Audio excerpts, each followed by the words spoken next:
Hey, folks. Erick Stakelbeck here. Welcome to the Watchman Newscast live stream.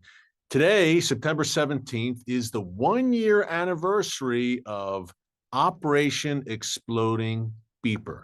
That's right.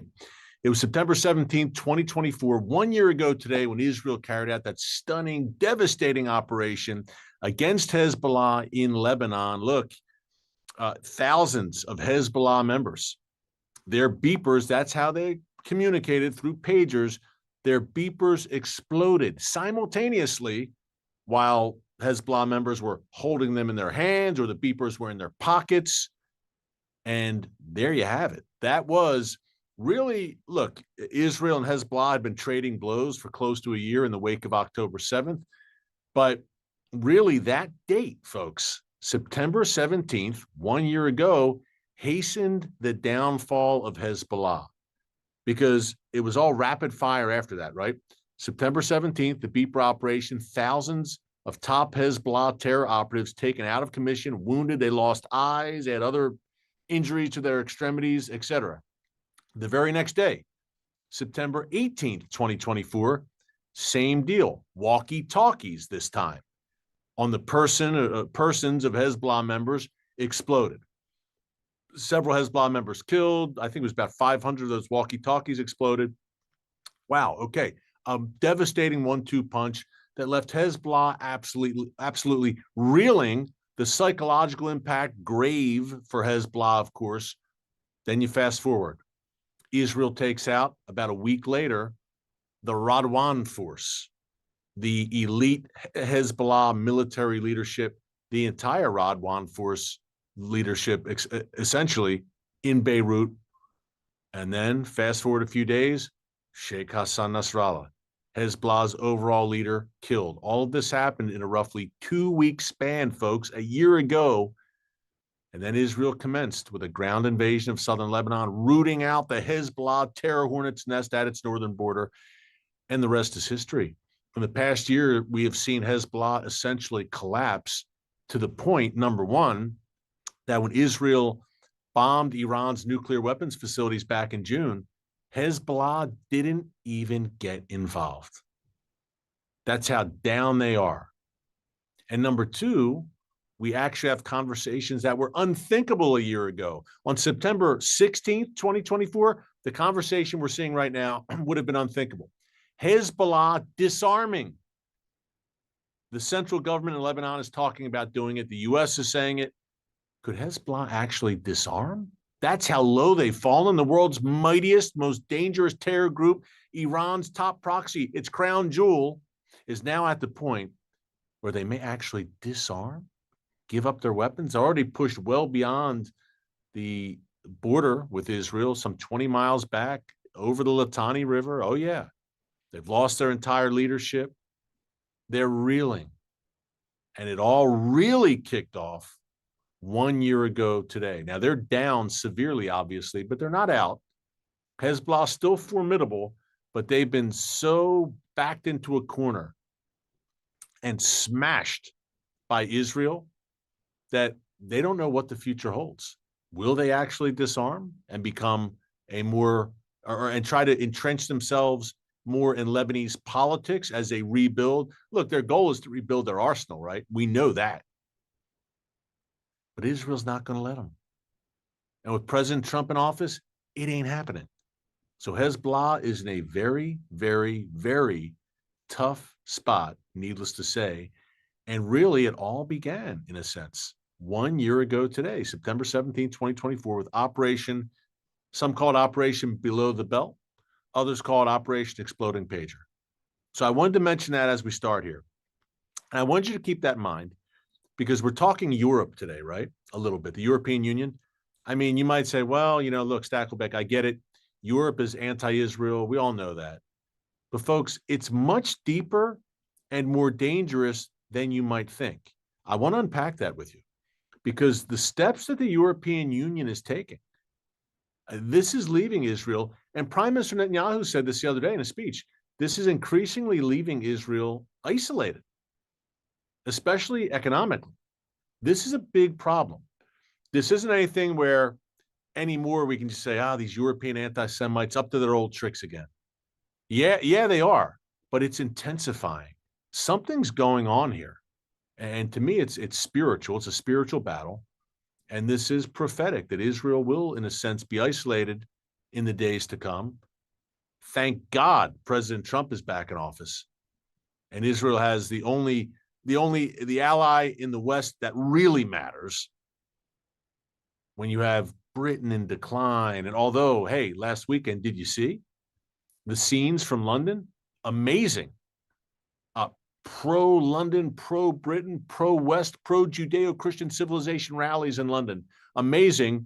Now, the mainstream media in Great Britain said, well, there's about 110,000 people. No, it was more like well over 1 million. Some say as many as 3 million in the streets. The question now, with Tommy Robinson and all the great leaders of that movement in the UK, where does it go from here? You've got people power in the UK. People are fed up with the madness, just as people were fed up here in the United States.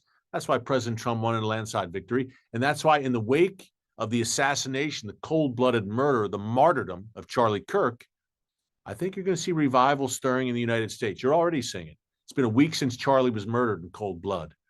And I'll tell you, as great as Charlie's impact was in life, in death, his impact may spread even further. And I'm talking in particular spiritually. And in Generation Z, where he had such great impact, and I have 2 Generation Z daughters, they love Charlie. I think a religious revival, a Christian revival in this land, Charlie's death could help spark that among Generation Z. I think you're seeing kids already who never picked up a Bible. They're seeing Charlie's example. They're going out and doing it. We could go on about that, but I start with Hezbollah and Europe's betrayal of Israel. They dovetail, folks, because Europe should be thanking Israel. The entire free world should be thanking the state of Israel for smashing Iran's ring of fire. Chief among it, Hezbollah, Hamas in Gaza, the Houthis in Yemen, Iran's nuclear weapons program, Assad collapsing in Syria. These were avowed enemies of the West. How many times do we need to say it? We'll keep saying it. Israel is the first line of defense for Western civilization. And if Israel goes down, we all go down. Thankfully, we've read to the back of the book, and we know that's not going to happen. But still, if Hezbollah suffers a lethal blow, Europe should be saying, go Israel, thank you, because Hezbollah hates Europe too. But no, what we get instead, and Hamas, look, if Hamas had its chance, do these European politicians, so-called leaders, do they really think that Hamas, if it had its chance, wouldn't snuff them out too? Of course they would. Hamas is a satellite and arm of the Muslim Brotherhood. And the Brotherhood's movement and its goals are global. It's a global jihad, not just Israel. Before Israel was miraculously reborn in 1948, there was wave after wave of jihad against the West for over 1,000 years. So look, if you're sitting in London or Paris or Berlin or Brussels, and you think, well, look, if we sell Israel down the river, and that's what they're doing, if we betray Israel, throw Israel to the wolves and abandon Israel, then they'll leave us alone. The jihadists will leave us alone, including, key point here, the jihadists in their own capitals, in their own countries that they've let in through unfettered Islamic immigration, cultural suicide. They've got these restless, growing Muslim populations, and they're saying, well, we'll appease them. What did Churchill say about the crocodile eating you last? He's still going to eat you.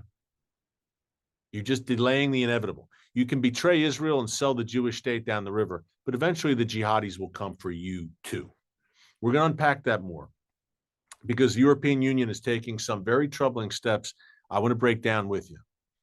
Also, did you hear the IDF is debuting this laser defense system, Iron Beam? Finally, look, we've talked about this, Iron Dome, of course, the Arrow missile system, missile defense system, David Sling. Iron Beam is this laser-based missile defense system that Israel is in the process of unveiling. I want to break that down as well. A lot going on. as we still reel from Charlie's assassination a week ago. You know, I was in D.C., I was at the White House, actually, when I found out. I just completed an interview with Tom Homan, President Trump's border czar, and his team shared as we were wrapping up, oh my gosh, Charlie Kirk was shot. And it's been a whirlwind ever since for America. But God is on the throne. And as I said a minute ago, I think that great things, what the devil meant for evil, and man, he's badly overplayed his hand here. Wow. What he meant for evil with Charlie's murder, God's going to use for good. And I'm praying about that. And I ask you to join me in that and praying for Charlie's family, his wife, his kids, his widow, his two small children. But look, if you like what you're hearing, and this is current events, breaking news, chiefly from the Middle East, but we go all around the world, including right here in my backyard, the United States. Be sure to subscribe and click the notification bell so you get alerts every time a new video is posted. We are fast approaching 1.1 million subscribers. Hard to believe. For such a time as this. At times, the prophet Isaiah described very accurately where good is called evil and evil is called good. Just look at the reaction to Charlie Kirk's death. We have the radical left in this country. And look, doctors, healthcare workers, teachers, college students, gleefully exulting on social media and in front of the cameras over Charlie's murder. That's some sick, evil, demonic stuff. Thankfully, these ghouls are losing their jobs. They're getting called out. But it shows you, I'm an American. We have this in Europe, obviously, around the world. If you thought the moral rot wasn't in your backyard, think again. This is what we're up against. This is a time to shine light in the darkness. And we're going to do that here on the channel. So be sure to subscribe, number one. Number two, talk about shining light in the darkness. Our partner for today's newscast, our good friends at Magen David Adom. Now, folks, look, I was just in Israel a few weeks ago. You saw my exclusive interview with Prime Minister Netanyahu here on the channel. If you missed it, you can check it out here in our archives under videos, under newscasts. You'll find it. But while I was in Israel, I saw Magen David Adom ambulances everywhere, and with good reason. Magen David Adom is Israel's emergency services system. They are Israel's first responders. They respond to every terror attack, missiles from Iran, October 7th, gun attacks in Jerusalem a week ago, all of the above. Sadly, Magen David Adom responds. They are the first on the ground. They dispatch every ambulance in Israel, every single one. And of course, they receive thousands of emergency calls every day. They collect, they process, and they distribute Israel's blood supply, both to the IDF and civilians alike. And look, paying a personal cost. It's largely a volunteer organization. Some 90% of Magen David Adom's 35,000 EMTs, paramedics, and first responders are volunteers. They don't get paid for this, folks, yet they're putting their lives on the line. Over 30 Magen David Adom volunteers have lost their lives since October 7th. Some 17 ambulances have been destroyed. Look, SaveLivesIsrael.com. That's the place to go to support Magen David Adom. SaveLivesIsrael.com. Now more than ever, when Israel is facing an existential fight on 7 fronts, Magen David Adom is on the front lines doing God's work. You want to fulfill that biblical mandate laid out in the book of Genesis, chapter 12, verse 3, blessing the people of Israel. Magen David Adom is a great place to start in Israel's time of greatest need. It is SaveLivesIsrael.com. Check them out. Lend them your support. It's a great, great organization. Okay, Europe. The European Union is a not so great organization. Just dropped my phone, pardon me, because the wonders of live TV. There you go. Now I'm back. Because on my phone, I want to read a few things that Europe is doing that you're not going to be happy about. Here we go. From the Times of Israel. The European Commission has formally presented its proposal for sanctions on, quote, far-right Israeli ministers and a partial suspension of the European Union's association agreement with Israel. Now, the EU's executive body announced this today. The sanctions from Europe against Israel, if approved, would strip Israeli imports of their preferential access to the EU. Israeli goods would have duties slapped on them at the same level as imports coming from countries with which the EU does not have a free trade agreement. The commission also called to suspend bilateral support to Israel. Wow. The move marks a dramatic escalation of the EU's response to Israel's war in Gaza as IDF forces drive into the heart of Gaza City. And yeah, they're pounding Gaza City right now in an effort to end the war. Actions taken, the European Commission said, by the Israeli government represent a breach of essential elements relating to respect for human rights and democratic principles. This entitles the EU to suspend this free trade agreement unilaterally. I mean, talk about a breach. The horrific events taking place in Gaza on a daily basis must stop. Yeah, tell Hamas it must stop. Tell Hamas to lay down its weapons, surrender, and hand the hostages back. Yeah, I agree. There needs to be an immediate ceasefire, unrestrained access for all humanitarian aid, and the release of all hostages held by Hamas. Yeah, unrestrained access for humanitarian aid. That's really interesting because Israel has been sending tons of food and aid into Gaza. Guess what happens? Hamas takes the food and aid, they commandeer it, they either use it for themselves or they sell it to their fellow Gazans at exorbitant prices. Wow, imagine that. Not only that, the UN is a complete bottleneck in Gaza, preventing the aid from getting to the right people in Gaza. So let's get the facts straight. That's why we do what we do here. Now, this followed last week. Ursula von der Leyen last week made an announcement. She's the European Commission president, Ursula von der Leyen. She announced plans for the EU to sanction Israel over the Gaza war. She broke with her previous pro-Israel stance. You don't say. Proposed measures by the EU include freezing $37.5 million in bilateral support, sanctioning Israeli officials, and partially suspending, there you go, that EU-Israel trade agreement we just talked about. And the 27-nation EU is split over the war in the Gaza Strip. Doesn't seem so split to me. Seems like the vast majority of Europe is turning against Israel. The EU is Israel's largest trading partner, folks. Not America, the EU actually. And these moves could have far-reaching effects inside a nation, Israel, already reeling from the cost of a long war. And Israel gets that. She said that the suffering in Gaza has shaken the conscience of the world. That's the European Commission president. I agree. Again, let Hamas know when you talk to them. And she said that it's a man-made famine. So Israel is intentionally starving Gazans. You can't make this stuff up, folks. But this has spread this false narrative like wildfire, has it not? TikTok, etc. That's one for the younger set. But the mainstream media taking it, running with it. There's one thing that the radical left, radical Islamists, and some call them the woke right, the anti-Semitic far right wing. There's something they can all agree on. They hate the Jews and they hate Israel. And Israel is the cause of all the world's problems. That's one thing these three far-flung ideologies can all agree on. Isn't that interesting that they all hate the Jews? The Jews, who are less than 1% of the world's total population. The nation of Israel, which is the size of the state of New Jersey, 10 million people, including 8 million Jews. That's it in Israel. That's it.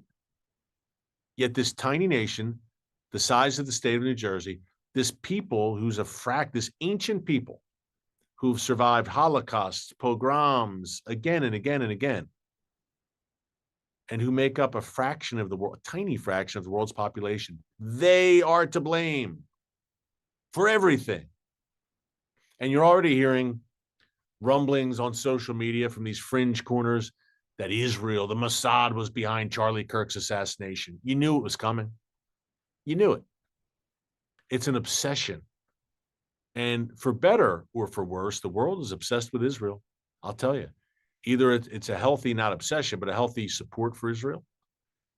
I support Israel wholeheartedly, and I see what Israel's up against. And it's a sense of justice that makes me say, wait a minute, they're lying. That's not happening. I've been in Israel. I've seen it. I've been on the ground there. Then on the flip side, you have an obsession with certain commentators everything they talk about, it always comes back to Israel and the Jews. It's really a sick obsession of mind virus.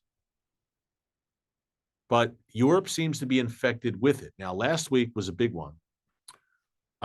Spain in particular. Now, we've told you here in the show about, number one, Keir Starmer, Emmanuel Macron, Belgium, and then take it outside of Europe, but still Western, Australia, Canada, Luxembourg, apparently, speaking back to Europe. All these nations next week at the UN General Assembly are planning to recognize a Palestinian state unilaterally. Doesn't matter what Israel says, what Israel thinks. Unilaterally, they are going to declare a Palestinian state, whether Israel likes it or not. So we've told you that. It's a disgrace. It emboldened Hamas. And Ambassador Mike Huckabee said this week in Jerusalem. Macron in particular, when Macron came out, I believe it was late July, early August, and he said, we are going to unilaterally recognize a Palestinian state at the UN General Assembly. Hamas said, yes, Europe has our back. We're going to dig in. We are going to dig in. And we're not going to surrender now. Why would we? Europe has our back. Europe is giving us what we wanted, a Palestinian state. They're rewarding us for October 7th. So we're just going to dig in and increase our demands. And we're not going to give an inch. Why should we give an inch? Why should we give hostages back when Europe is saying, it doesn't matter. We like to give the hostages back, but it doesn't matter. We're still going to recognize a Palestinian state. Come on. And Huckabee said they ruined it. Huckabee said rightly, Europe ruined any negotiations with Hamas. Because instead of taking a hard line and saying, look, ultimatum, surrender, give the hostages back, or else, Europe said, no, we want to give you a Palestinian state and we're going to sanction Israel. Folks, again, not to beat a dead horse, evil is called good and good is called evil. Welcome to 2025. Isaiah's prophecy in real time. But all of that, and they've got nothing on Spain. I'll close with this. Did you hear about this? I mean, you really need to hear this. Spain's prime minister, here's the headline, sparks outrage over alleged nuclear threat against Israel. Pedro Sanchez, now I can't pull it up. Let's see. Well, I'll tell you what, let me paraphrase it. Pedro Sanchez, the Spanish prime minister, said last week that, look, we want to stop what he called the genocide in Gaza. But we don't have nuclear weapons. It's not like we have nuclear weapons. We can't do it. So people are saying, wait a minute, what? So you're saying if you had nuclear weapons, you would use them against Israel to stop the war in Gaza? Certainly seemed like that's what he was insinuating. The Spanish government is the most anti-Israel government in Europe. And that's saying something. This is a radical left-wing government that is viciously, and I do mean viciously, anti-Israel, along with Ireland. And I'm half Irish, so that pains me to say that. My mom's family is from Western Ireland. My dad's German and English. But Spain and Ireland, probably the most notorious culprits right now of anti-Israel venom. So I say all that to say, folks, number one, you're living in Bible times. Number two, pray. Keep all this in prayer. It's sorely needed. Prayer works. Despite what the left says, mocking prayer a few weeks ago. Remember that after the transgender shooter in Minneapolis? The left mocked prayer on social media. Where's your prayers now? Prayer doesn't work. No, it does, truly. So let's have a revolution here of prayer. That the tide can be turned in Europe. I told you about Great Britain. And could the tide turn there? People are fed up. In these European countries, I don't think the leadership represents many of the average Europeans. In many cases, they do. Europe is post-Christian now, I'm sad to say.